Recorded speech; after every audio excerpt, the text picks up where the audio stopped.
Alors, nous voici ce matin avec cette épître aux Thessaloniciens. Je ne sais pas si, lorsque vous ouvrez votre Bible, lorsque vous lisez la Bible, si spontanément vous allez lire l'épître aux Thessaloniciens. Mais je me suis dit que c'était l'occasion, justement, de découvrir cette communauté de Thessalonique à laquelle deux écrits du Nouveau Testament sont dédiés. Il y a la première et la seconde épître aux Thessaloniciens. Alors, s'il n'est pas attesté que Paul soit l'auteur de la seconde épître, qui est peut-être un pseudépigraphe, c'est-à-dire qui a peut-être été écrite en utilisant le nom de Paul comme caution, eh bien, la première épître aux Thessaloniciens, elle, est reconnue unanimement comme écrite par Paul. Et le savez-vous, et c'est ce qui est assez touchant ce matin, c'est le premier des écrits du Nouveau Testament.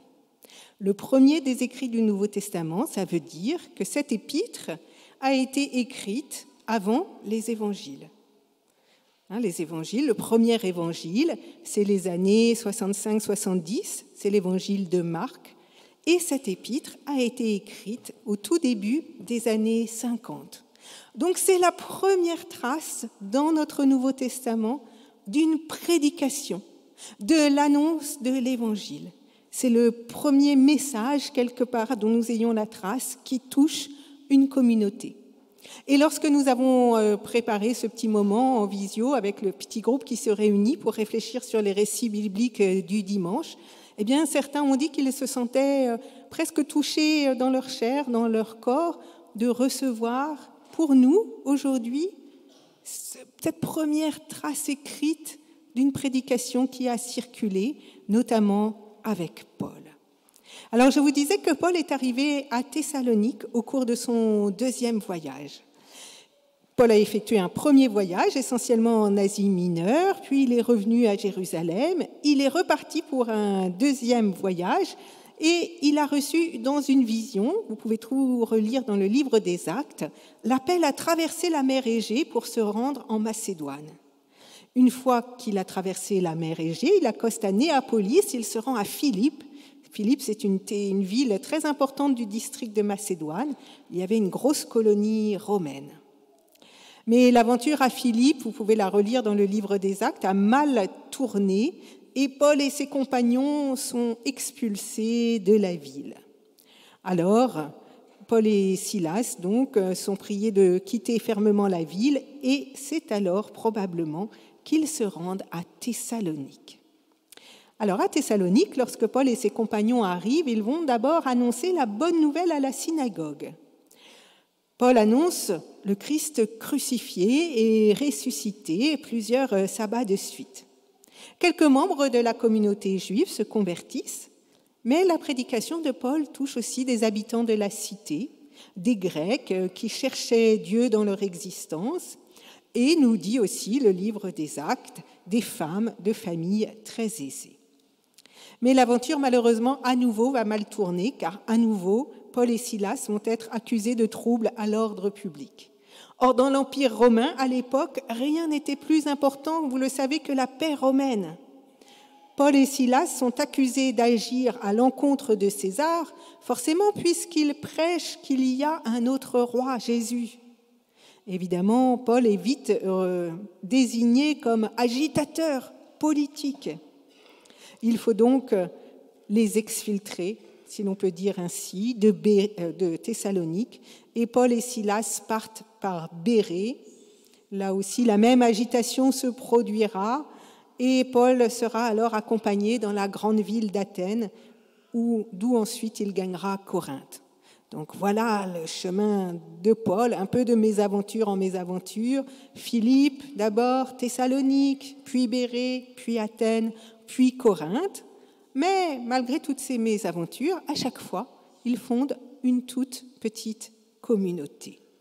Et les brèves semaines où Paul est resté à Thessalonique, ce qui est extraordinaire avec les Thessaloniciens par rapport à d'autres communautés, c'est que Paul va tisser des liens d'une fraternité extraordinaire. Vous avez peut-être fait attention quand vous l'avez entendu.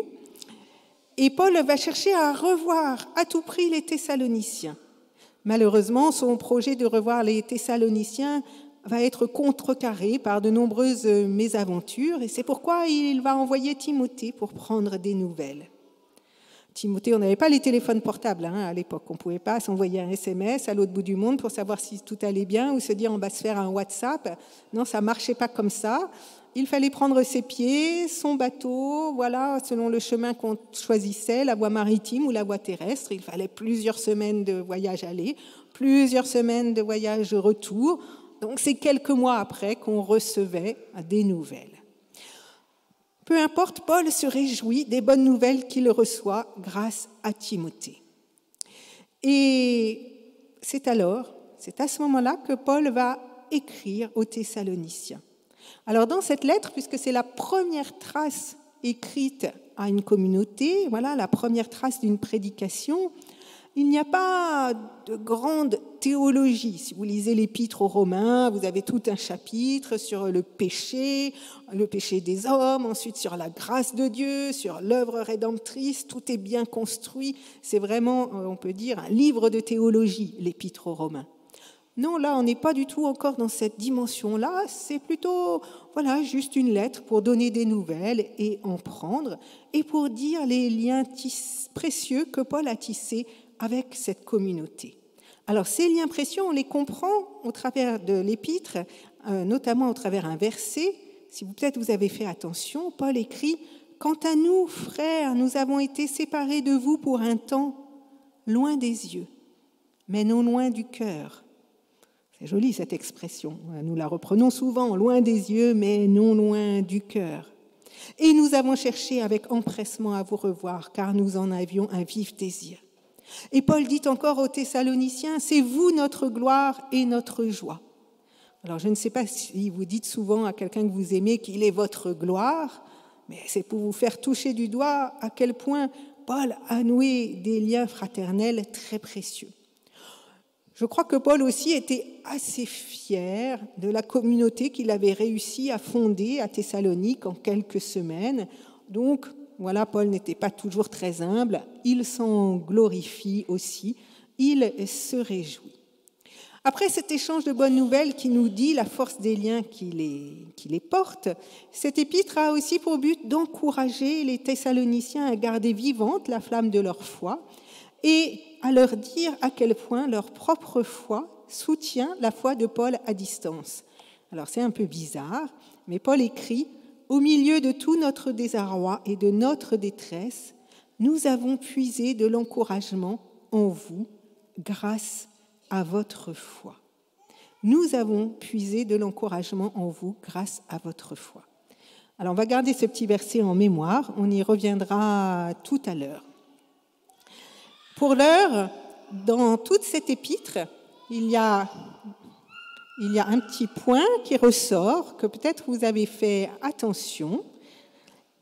Au début de cette épître, et si vous allez plus tard regarder la fin de l'épître, on s'aperçoit que même si ça n'est pas un précis de théologie, Paul déploie pour autant une foi en 3 dimensions. Pour Paul, la foi va de pair avec l'espérance et l'amour. Ainsi, nous lisons « Nous nous souvenons de tout ce qui vous caractérise, l'œuvre de la foi, le travail de l'amour et la persévérance de l'espérance de notre Seigneur Jésus-Christ devant notre Dieu et notre Père. » Et si vous allez voir tout à la fin de l'épître, eh bien Paul dira « Revêtons pour cuirasse la foi et l'amour et pour casque l'espérance du salut. » Alors ces 3 dimensions, la foi, l'espérance et l'amour, eh bien c'est justement celle que vous avez choisie pour Bianca, puisqu'au moment du baptême, eh bien nous avons repris un autre verset de Paul, celui cette fois-ci de l'Épître aux Corinthiens, qui dit « Maintenant ces 3 choses demeurent, la foi, l'espérance et l'amour. » Donc la foi, l'espérance et l'amour, finalement c'est un thème, cette fois en 3 dimensions, c'est un thème très cher à Paul qui le développe dans plusieurs épîtres. Dans l'Église catholique, puisque vous êtes de foyer interconfessionnel, eh bien dans l'Église catholique, ces 3 dimensions sont appelées les vertus théologales. Alors, dans l'Église catholique, on distingue les vertus théologales et les vertus cardinales. Les vertus cardinales, c'est celles qui régissent, si l'on peut dire, notre rapport les uns avec les autres.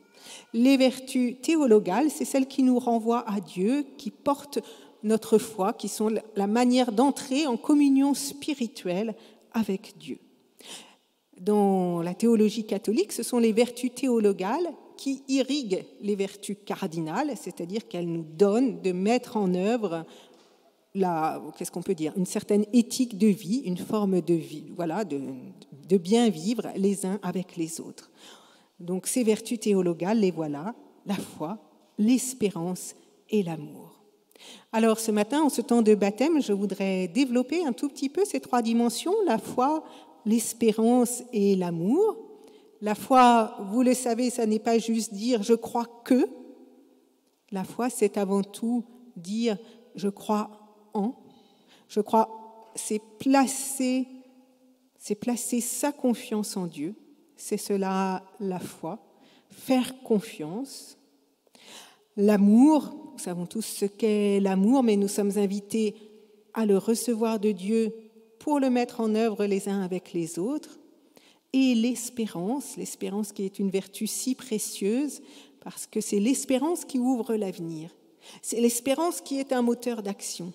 C'est l'espérance qui combat le défaitisme, qui refuse les aquabons et cela ne sert à rien. Alors nous pouvons faire de ces trois dimensions, la foi, l'espérance et l'amour, voilà juste un joli verset que nous recevons et nous repartons dans nos vies sans rien changer. Ça peut être une jolie idée qui glisse sur nous. Mais si nous faisons attention aux mots que Paul emploie, nous comprenons qu'il s'agit de les mettre en œuvre, de les mettre en pratique.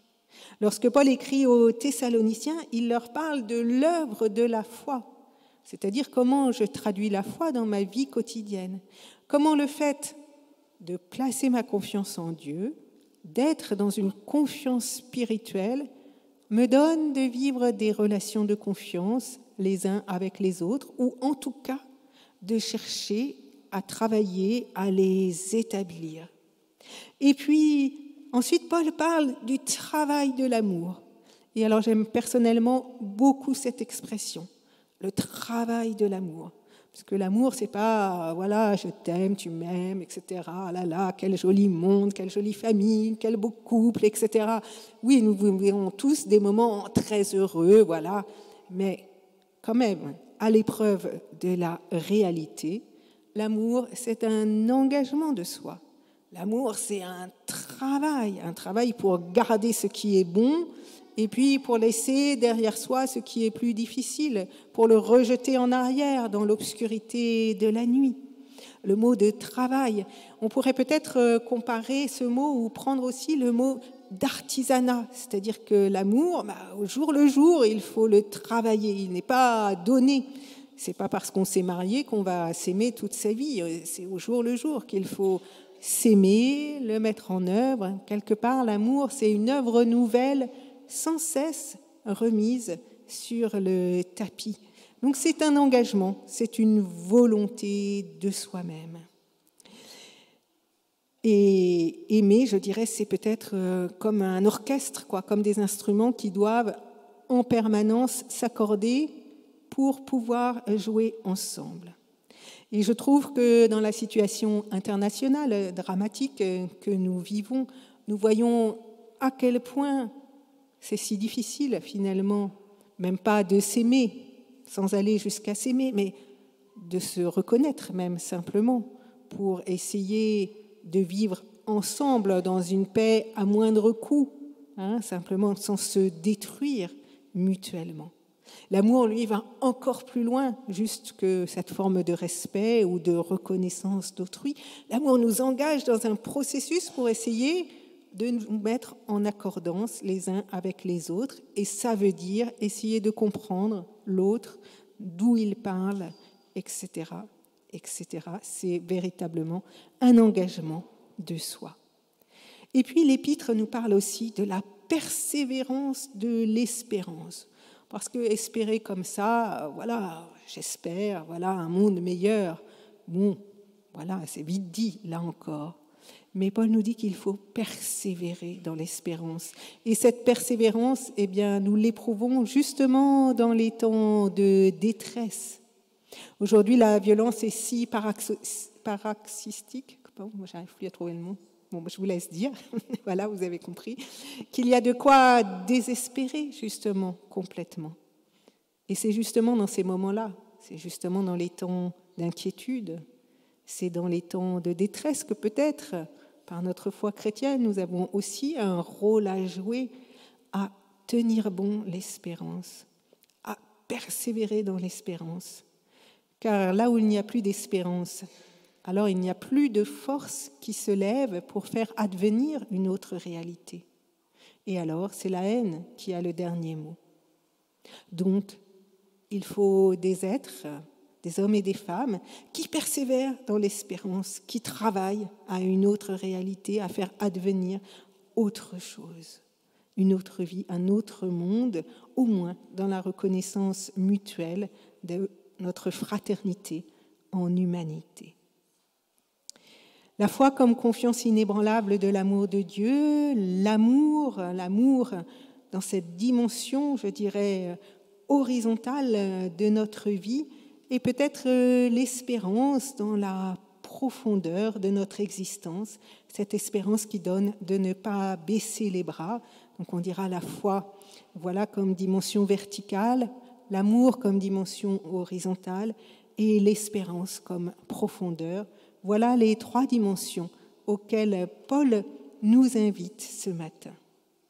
Ce matin, nous avons baptisé Éléonore et Bianca et nous leur souhaitons de pouvoir découvrir ces trois dimensions et non seulement de les découvrir, mais pas seulement de loin, de les vivre pour elles-mêmes et de les mettre en pratique.